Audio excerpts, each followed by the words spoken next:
Well, tonight we're learning that a man accused of killing a 7-year-old girl while driving intoxicated last week was let off of an immigration hold just a few months before the tragedy. Fox 26's Abigail Dye joins us live with these new developments.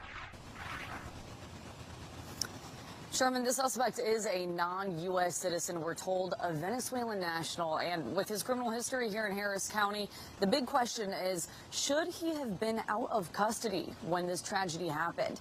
Should he have even been in the U.S.? The death of 7-year-old Ivory Smith made headlines fast. He's taken her away from us. We wasn't ready. She's 7.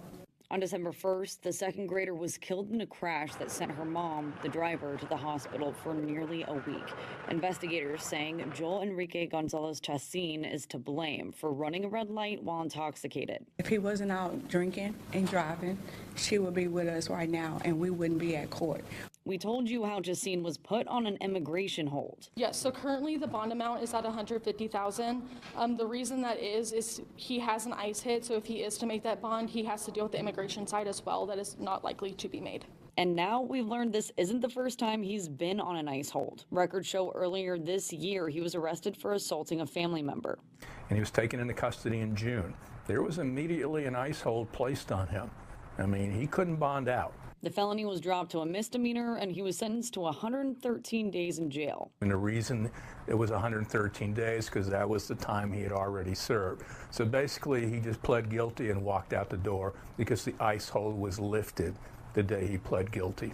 I reached out to ICE Houston to ask why that initial hold was lifted. They told me that Chacin is a Venezuelan national and some information on his current hold, but didn't disclose anything on the June hold due to privacy regulations. Or why was that hold lifted when he discharged his sentence? If they had kept that hold on him, there's no ifs, ands, or buts. You had a 7-year-old girl that would be alive today, and you had a mother that wouldn't be seriously injured.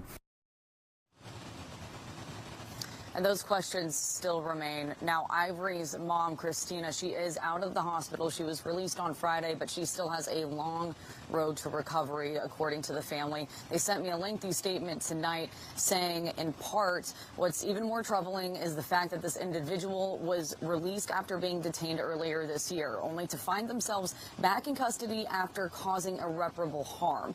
Why do we have holds in place if they fail to keep dangerous individuals off the street? You can read that full statement and the response that I got from ICE Houston if you click on this story on fox26houston.com. Reporting live in downtown, I'm Abigail Dye with Fox 26 News.